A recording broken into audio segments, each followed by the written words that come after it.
हाँ जी दर्शकों, जिवें कि ਆਪਾਂ ਬਾਬਾ ਜੀ ਦੇ ਦਰਬਾਰ ਦੇ ਦਰਸ਼ਨ ਕਰ ਰਹੇ ਹਾਂ। ਮੇਰੇ ਨਾਲ ਮੌਜੂਦ ਹਨ ਅਮਜਦ ਜ਼ਫਰ ਅਲੀ ਸਾਹਿਬ। ਅਸੀਂ ਉਹਨਾਂ ਦੇ ਨਾਲ ਇਤਿਹਾਸ ਦੀ ਸਾਂਝ ਪਾਉਂਦੇ ਹਾਂ ਅਤੇ ਪੁੱਛਦੇ ਹਾਂ ਬਾਬਾ ਜੀ ਦੇ ਇਤਿਹਾਸਿਕ ਪਿਛੋਕੜ ਬਾਰੇ। ਅਸਲਾਮ ਵਾਲੇਕੁਮ ਵੀਰ ਜੀ, ਕੀ ਹਾਲ ਨੇ? ਠੀਕ ਵਧੀਆ।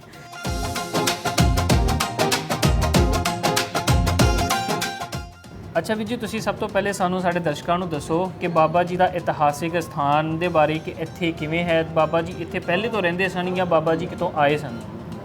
ਦੇਖੋ ਜੀ, ਜਿਹੜੇ ਆ ਕਿ ਤਾਰੀਖ ਦੀਆਂ ਕਿਤਾਬਾਂ ਵਿੱਚ ਬਾਬਾ ਜੀ ਦੀ ਇਨਫੋਰਮੇਸ਼ਨ ਇੰਨੀ ਜ਼ਿਆਦਾ ਨਹੀਂ ਦਿੱਤੀ ਹੋਈ, ਪਰ ਜਿਹੜੀ ਕੋਈ ਮੇਰੀ ਰਿਸਰਚ ਹੈ ਜਾਂ ਕੁਝ ਆਸ-ਪਾਸ ਲੋਕਾਂ ਕੋਲੋਂ ਸੁਣਿਆ ਹੈ, ਬਾਬਾ ਜੀ ਦਾ ਤਾਲੁਕ ਬਾਬਾ ਫਰੀਦਗੰਜ ਸ਼ੱਕਰ ਦੀ ਫੈਮਿਲੀ ਤੋਂ ਹੈ। ਹੁਣ ਇਹਦੇ 'ਚ ਦੋ ਮੁਤਜ਼ਾਦ ਰਾਏ ਨੇ। ਜਿਹੜੇ ਇੰਡੀਅਨ ਹਿਸਟੋਰੀਅਨਸ ਨੇ ਜਾਂ ਕੋਈ ਕੁਤਬੁੱਦੀਨ ਬਖਤਿਆਰ ਕਾਕੀ, ਨਿਜ਼ਾਮੁਦੀਨ ਔਲੀਆ ਦੇ ਜਿਹੜੇ ਸਜਾਦਾ ਨਸ਼ੀਨ ਨੇ, ਉਹ ਇਸ ਚੀਜ਼ ਨੂੰ ਸਮਝਦੇ ਨੇ ਕਿ ਕਾਜ਼ੀ ਸ਼ੁਐਬ ਜਿਹੜੇ ਕਿ ਬਾਬਾ ਫਰੀਦ ਜੀ ਦੇ ਦਾਦਾ ਸੀ, ਉਹੀ ਅਸਲ 'ਚ ਬਾਬਾ ਕਮਾਲ ਸ਼ਾਹ ਚਿਸ਼ਤੀ ਨੇ। ਅੱਛਾ, ਤਾਰੀਖ ਦੇ ਵਿੱਚ ਇਹ ਜ਼ਿਕਰ ਜ਼ਰੂਰ ਮਿਲਦਾ ਹੈ ਕਿ ਬਾਬਾ ਫਰੀਦ ਦੇ ਦਾਦਾ ਕਾਜ਼ੀ ਸ਼ੁਐਬ ਜਦੋਂ ਅਫਗਾਨਿਸਤਾਨ ਤੋਂ ਆਏ ਸੀ, ਤੇ ਉਹਨਾਂ ਦਾ ਫਿਰ ਪੜਾਓ ਪਹਿਲਾਂ ਕਸੂਰ ਦੇ ਵਿੱਚ ਸੀ। ਕਸੂਰ ਦੇ ਕਾਜ਼ੀ ਨੇ ਤੇ ਕਸੂਰ ਦੇ ਹਾਕਮ ਨੇ ਉਹਨਾਂ ਨੂੰ ਬੜੀ ਇੱਜ਼ਤ ਦਿੱਤੀ ਸੀ। ਉਹਦੇ 'ਚ ਇਹ ਨਹੀਂ ਹੁਣ ਕਨਫਰਮ ਕਿ ਉਹ ਵਾਕਈ ਬਾਬਾ ਕਮਾਲ ਸ਼ਾਹ ਚਿਸ਼ਤੀ ਨੇ ਜਾਂ ਉਹ ਕੋਈ ਹੋਰ ਨੇ। ਦੂਸਰੀ ਜਿਹੜੀ ਰਾਏ ਜਿਹੜੀ ਪਾਕਿਸਤਾਨ ਦੇ ਵਿੱਚ ਸਾਨੂੰ ਮਹਿਕਮਾ ਔਕਾਫ ਜਾਂ ਕੋਈ ਬਾਕੀ ਹਿਸਟੋਰੀਅਨਸ ਵਗੈਰਾ ਲਿਖਦੇ ਨੇ, ਉਹ ਕਹਿੰਦੇ ਜੀ ਬਾਬਾ ਫਰੀਦਗੰਜ ਸ਼ੱਕਰ ਦੇ ਇਹ ਪੋਤੇ ਨੇ। ਅੱਛਾ, ਯਾਨੀ ਕਿ ਹੈ ਉਸੇ ਫੈਮਿਲੀ 'ਚੋਂ ਇੱਕ ਪਾਸਾ, ਯਾਨੀ ਕਿ ਬਾਰਡਰੋਂ ਉਸ ਪਾਰ ਉਹ ਕਹਿੰਦੇ ਨੇ ਕਿ ਦਾਦਾ ਨੇ, ਬਾਰਡਰੋਂ ਇਸ ਪਾਰ ਉਹ ਕਹਿੰਦੇ ਜੀ ਇਹ ਪੋਤੇ ਨੇ। ਅਤੇ ਇਹਨਾਂ ਦਾ ਤਾਲੁਕ ਜਿਹੜਾ ਹੈ 15ਵੀਂ ਸਦੀ ਨਾਲ ਹੈ। ਬਾਬਾ ਕਮਾਲ ਸ਼ਾਹ ਚਿਸ਼ਤੀ ਕਸੂਰ ਤਬਲੀਗ ਵਾਸਤੇ ਆਏ, ਉਸ ਵੇਲੇ ਬਾਦਸ਼ਾਹ ਅਕਬਰ ਦਾ ਦੌਰ ਸੀ ਤੇ ਕਸੂਰ ਤੇ ਰਾਜਾ ਰਾਏ ਸਿੰਘ ਦੀ ਹਕੂਮਤ ਸੀ। ਅੱਛਾ, ਇਹ basically Kasur the and C. Kasur the starting ਹੋ ਰਹੀ ਸੀ ਉਸ ਦੌਰ 'ਚ ਰੋਹੇਵਾਲ ਤੋਂ। ਇੱਥੋਂ ਅਸੀਂ ਸਿੱਧਾ ਅਗਰ ਦੇਖੀਏ ਤੇ ਇਹ ਰੋਹੇਵਾਲ ਤੱਕ ਜਾਂਦਾ ਹੈ ਸਾਰਾ। ਤੇ ਰੋਹੇਵਾਲ ਤੋਂ ਕਸੂਰ ਸਟਾਰਟ ਹੁੰਦਾ ਸੀ ਸ਼ਹਿਰ, ਉਸ ਤੋਂ ਅੱਗੇ ਇੱਥੇ ਆਉਂਦਾ ਸੀ ਕਮਾਲ ਚਿਸ਼ਤੀ ਦਾ ਦਰਬਾਰ ਐਂਡ ਤੇ ਇਹ ਨਾਲ ਸਾਰਾ ਦਰਿਆ ਦਾ ਕਿਨਾਰਾ ਸੀ। ਅੱਛਾ, ਜਿਵੇਂ ਕਿ ਆਪਾਂ ਦੇਖਿਆ ਕਿ ਆਪਾਂ ਬਹੁਤ ਸਾਰੀਆਂ ਪੌੜੀਆਂ ਚੜ੍ਹ ਕੇ ਆਏ ਹਾਂ ਉੱਤੇ, ਤੇ ਇਹ ਦਰਬਾਰ ਸ਼ੁਰੂ ਤੋਂ ਹੀ ਇਹਦੇ ਉੱਤੇ ਸੀ, ਤੇ ਇਹ ਪਹਾੜੀ ਦੇ ਇੱਥੇ ਘਾਟੀ ਦੇ ਇੱਥੇ ਮੌਜੂਦ ਹੋਣ ਦਾ ਕੀ ਇਹਦੇ ਬਾਰੇ ਅਗਰ ਤੁਸੀਂ ਦੱਸਣਾ ਚਾਹੋ? ਦਰਅਸਲ ਇਹ ਦਰਿਆਏ ਬਿਆਸ ਦਾ ਉੱਚਾ ਕਿਨਾਰਾ ਸੀ।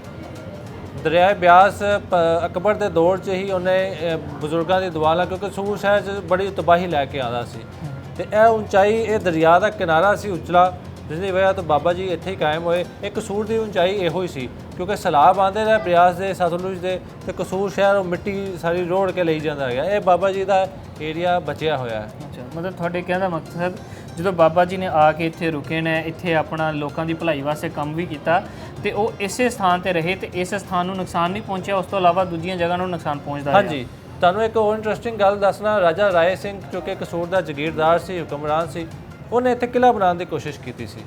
ਅੱਛਾ ਜੀ, ਇਸ ਦਰਬਾਰ ਦੀ ਹਦੂਦ ਦੇ ਵਿੱਚ ਇੱਕ ਕਿਲ੍ਹਾ ਬਣਾਉਣ ਦੀ ਕੋਸ਼ਿਸ਼ ਕੀਤੀ ਸੀ, ਮਗਰ ਜਦੋਂ ਵੀ ਉਹ, ਇਹ ਹਿਸਟੋਰੀਕਲ ਕਿਤਾਬਾਂ 'ਚ ਮਿਲਦਾ, ਜਦੋਂ ਵੀ ਉਹ ਦੀਵਾਰ ਕਰਦਾ ਸੀ, ਉਹ ਦੀਵਾਰ ਆਟੋਮੈਟਿਕਲੀ ਡਿੱਗ ਪੈਂਦੀ ਸੀ।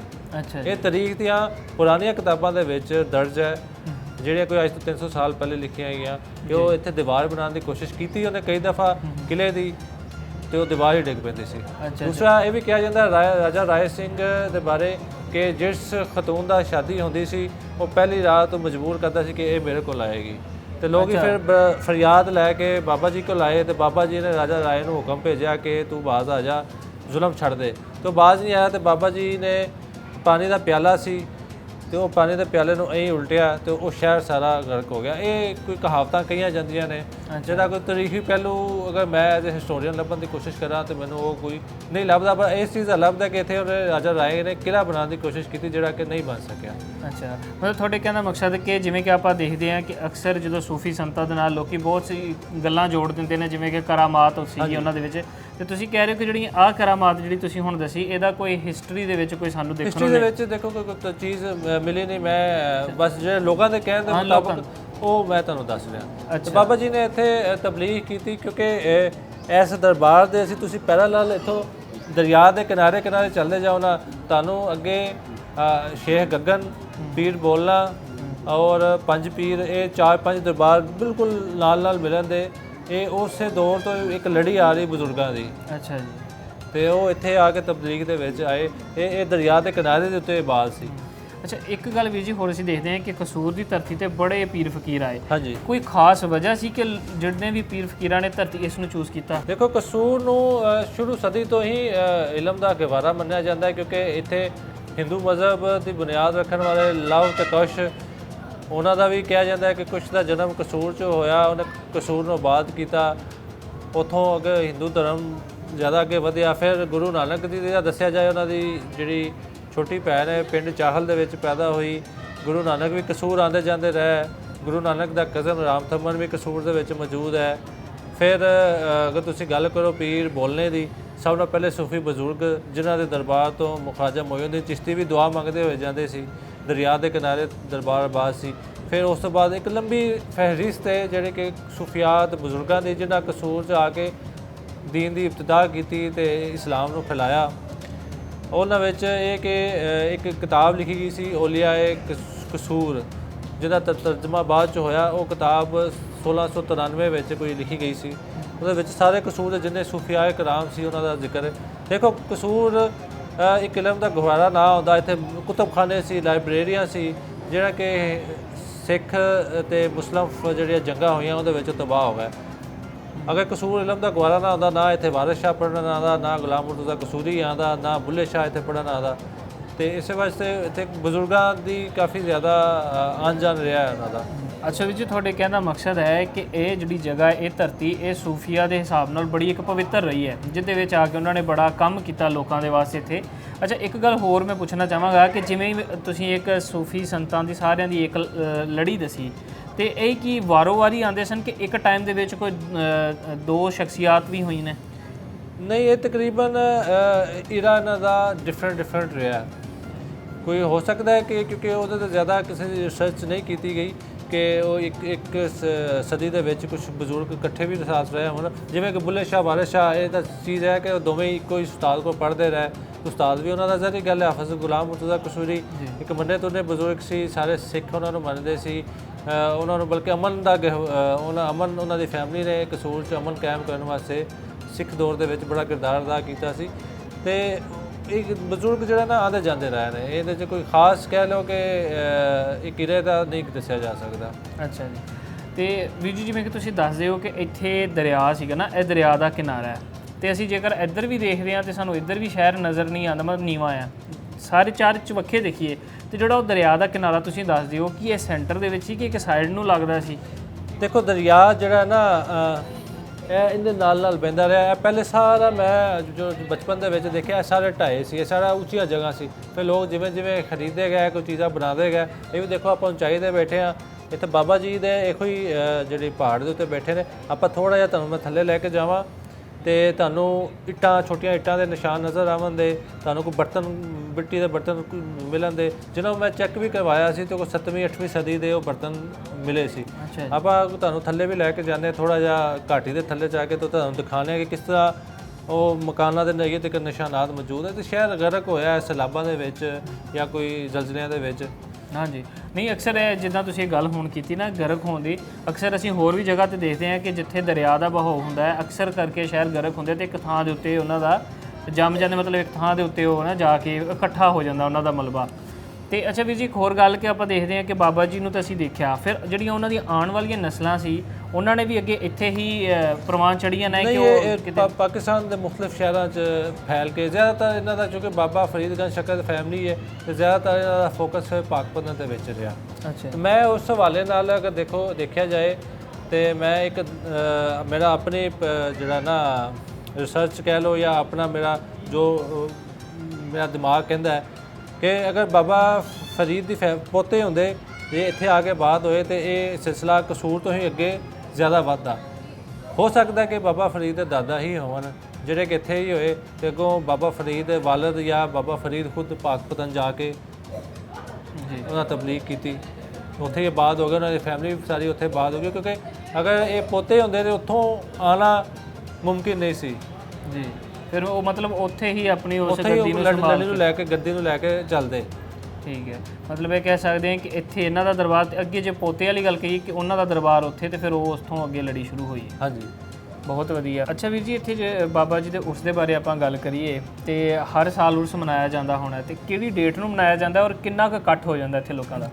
ਦੇਖੋ ਜੀ, ਇਹ ਸਾਵਨ ਦੇ ਮਿਡ ਦੇ ਵਿੱਚ ਕਹਿ ਲਓ ਕਿ ਜੁਲਾਈ ਦਾ ਜਿਹੜਾ ਲਾਸਟ ਵੀਕ ਚੱਲਦਾ ਹੈ, ਹਰ ਸਾਲ ਉਦੋਂ ਇਹਨਾਂ ਦਾ ਉਰਸ ਹੁੰਦਾ ਹੈ। ਤੇ ਇਕੱਠ ਤਾਂ ਇੱਥੇ ਹੈ ਕਿ ਜੀ ਮੁਕਾਮੀ ਛੁੱਟੀ ਵੀ ਅਕਸਰ ਔਕਾਤ ਹੁੰਦੀ ਹੈ ਸਕੂਲਾਂ ਦੇ, ਇੱਥੇ ਬਹੁਤ ਜ਼ਿਆਦਾ ਰਸ਼ ਹੁੰਦਾ ਸਕੂਲ ਦਾ, ਤਿੰਨ ਦਿਨ ਉਰਸ ਚੱਲਦਾ ਰਹਿੰਦਾ। ਤੇ ਇਹ ਹੈ ਕਿਉਂਕਿ ਕੋਈ ਸਾਵਨ ਦੇ ਵਿੱਚ ਚੱਲਦਾ ਤੇ ਉਹ ਬਾਰਿਸ਼ ਤੇ ਉਰਸ ਦੋਵੇਂ ਇਕੱਠੇ ਚੱਲਦੇ ਨੇ ਤੇ ਇੱਥੇ ਮਹਿਫਲ ਨਾਦ ਮੁਨੱਕਦ ਹੁੰਦੀ ਹੈ ਉਰਸ ਤੇ। ਇਹ ਸਾਰਾ ਏਰੀਆ ਜਿਹੜਾ ਨਾ ਫੁੱਲ ਹੁੰਦਾ ਹੈ ਆਵਾਮ ਦੇ ਨਾਲ, ਬੜੀ ਦੂਰੋਂ ਆਵਾਮ ਆਉਂਦੀ ਹੈ ਤੇ ਸਰਕਾਰੀ ਸਤ੍ਹਾ ਤੇ ਉਰਸ ਜਿਹੜਾ ਦਾ ਇੰਤਜ਼ਾਮ ਕੀਤਾ ਜਾਂਦਾ ਹੈ। ਅੱਛਾ, ਤੇ ਇਸ ਤੋਂ ਇਲਾਵਾ ਇਸ ਜਗ੍ਹਾ ਦੀ ਦੇਖਭਾਲੀ ਵਾਸਤੇ ਜਾਂ ਆਉਣ ਵਾਲੇ ਸਮੇਂ ਦੇ ਵਿੱਚ ਇਹਦੀ ਕੰਸਟਰਕਸ਼ਨ ਦੇ ਹਵਾਲੇ ਨਾਲ ਗੱਲ ਕਰੀਏ ਤੇ ਸਰਕਾਰ ਦੀ ਤਰਫੋਂ ਕੀ ਮਦਦ ਮਿਲ ਰਹੀ ਹੈ ਇੱਥੇ? ਦੇਖੋ, ਅਗਰ ਤੁਸੀਂ 100 ਸਾਲ ਪਹਿਲੇ ਜਾਓ ਤਾਂ ਸਿਰਫ ਕਬਰ ਹੀ ਸੀ ਤੇ ਪੌੜੀਆਂ ਵੀ ਨਹੀਂ ਸੀ ਹੈ, ਲੋਕ ਹੀ ਚੜ੍ਹ ਕੇ ਆਉਂਦੇ ਸੀ ਪਹਾੜੀ ਦੇ ਥਰੂ, ਚੜ੍ਹ ਕੇ ਉਹਨਾਂ ਰਸਤਾ ਬਣਾਇਆ ਸੀ, ਕੱਚਾ ਰਸਤਾ ਬਣਾਇਆ ਸੀ, ਉੱਥੋਂ ਚੜ੍ਹ ਕੇ ਆਉਂਦੇ ਸੀ। ਤੇ ਫਿਰ ਬਾਅਦ ਜੋ ਆਹਿਸਤਾ ਔਕਾਫ ਮਹਿਕਮਾ ਔਕਾਫ ਤੇ ਗਵਰਨਮੈਂਟ ਦੀ ਮਦਦ ਨਾਲ ਸੀੜੀਆਂ ਬਣੀਆਂ। ਇਹ ਪਹਿਲੇ ਇਹੋ ਸੀੜੀਆਂ ਸੀ, ਇਹ ਕੁਛ ਵੀ ਨਹੀਂ ਸੀ ਹੈਗਾ, ਛੋਟਾ ਜਿਹਾ ਗੁੰਬਦ ਬਣ ਗਿਆ। ਫਿਰ ਹੁਣ ਪਿਛਲੇ ਕੋਈ 10-15 ਸਾਲ ਤੋਂ ਇਹਦੀ ਮਜ਼ੀਦ ਰੈਨੋਵੇਸ਼ਨ ਹੋਈ ਹੈ, ਪਿਛਲੇ ਬਾਹਰ ਆਊਟਡੋਰ ਸੀੜੀਆਂ ਵੀ ਬਣਾਤੀਆਂ ਗਈਆਂ ਤਾਂ ਕਿ ਮਜ਼ੀਦ ਆਵਾਮ ਨੂੰ ਅਕੋਮੋਡੇਟ ਕੀਤਾ ਜਾ ਸਕੇ ਤੇ ਇਹ ਤੋਂ ਬਾਅਦ ਦੀ ਨਵੇਂ ਸਿਰੇ ਤੋਂ ਰੈਨੋਵੇਸ਼ਨ ਹੋਈ।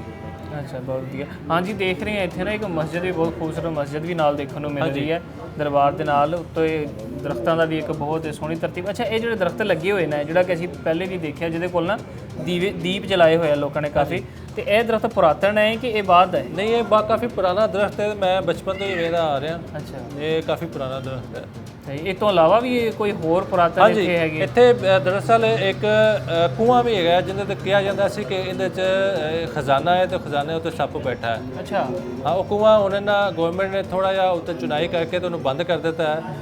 ਉਹ ਕੂਆ ਅਗਰ ਦੇਖਿਆ ਜਾਵੇ ਤੇ ਉਹਦੇ 'ਚ ਪੁਰਾਣੀ ਇੱਟ ਦਾ ਹੀ ਕੂਆ ਬਣਿਆ ਹੈ, ਇੱਥੇ ਬਿਲਕੁਲ ਨਾਲ ਹੀ ਹੈ ਕੂਆ। ਜੀ ਜੀ, ਮੈਂ ਉਹੀ ਪੁਰਾਤਨ ਜਿਹੜੀ ਛੋਟੀ ਇੱਟ। ਕੂਏ ਨੂੰ ਬੰਦ ਕਰ ਦਿੱਤਾ ਗਿਆ। ਉੱਥੇ ਉਹ ਜਿਹੜੇ ਕੁਰਾਨ ਦੇ ਕੁਝ ਸਫਹਾਤ ਨੇ ਉੱਥੇ ਉਹ ਜਮ੍ਹਾਂ ਕੀਤੇ ਜਾ ਰਹੇ ਨੇ ਹੁਣ। ਅੱਛਾ, ਤੇ ਪੁਰਾਣੇ ਵਕਤਾਂ 'ਚ ਸੁਣਿਆ ਜੀ ਇੱਥੇ ਕੋਈ ਡੇਗ ਪਈ ਹੈ, ਉਹ ਡੇਗ ਕੂਏ ਦੇ ਵਿੱਚ ਬੰਦੇ ਕਾਫੀ ਕੋਸ਼ਿਸ਼ ਕੀਤੀ ਕਿ ਜਾਨਾਂ ਵੀ ਗਵਾਈਆਂ ਇੱਥੇ ਲੋਕਾਂ ਨੇ। ਅੱਛਾ, ਠੀਕ ਹੈ। ਇਹ ਤੁਸੀਂ ਕਿੰਨੀ ਕੁ ਦੇਰ ਪਹਿਲੇ ਦੀ ਗੱਲ ਦੱਸ ਰਹੇ ਹੋ? ਮੈਂ ਆਪਣੇ ਬਚਪਨ 'ਚ ਵੀ ਮੈਂ ਸੁਣਦਾ ਰਿਹਾ ਕੂਆ। ਉਹ ਕੂਆ ਜੋ ਛੋਟੀ ਇੱਟ ਦਾ ਜਿਹੜੀ ਸੀ ਉਹ ਮੈਂ ਬਚਪਨ 'ਚ ਦੇਖੀ ਹੈ। ਅੱਛਾ ਜੀ।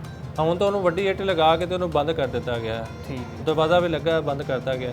ਤੇ ਇਹਦੀ ਨਿਸਬਤ ਜੋੜੀ ਜਾਂਦੀ ਕਿ ਬਾਬਾ ਜੀ ਦੇ ਘਰ ਦਾ ਖੂਹ ਹੁੰਦਾ ਸੀ ਇਹ ਵਾਲਾ? ਘਰ ਦਾ ਖੂਹ। ਅੱਛਾ, ਮੈਂ ਇੱਥੋਂ ਹੀ ਪਾਣੀ ਦੀ ਵਰਤੋਂ ਕਰਦੇ ਸੀ। ਠੀਕ ਹੈ।